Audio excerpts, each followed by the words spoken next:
Have you noticed that people are much more stressed today than they were a decade ago?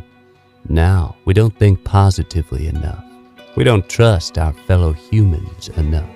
With so many people doing disappointing and discouraging things around the world every day, suspicion and distrust have become second nature to us. We have learned to always look at the worst in people and situations. But tell me, is this how it's supposed to be? Shouldn't we be focusing on good instead of the bad? Trying to be trustworthy for the people around us, finding the positive in everyone we meet and every challenge we face in our day-to-day lives? Shouldn't we be doing everything we can to bring back what we have lost? Agreed, it's going to be a long journey, but it all starts with the first step.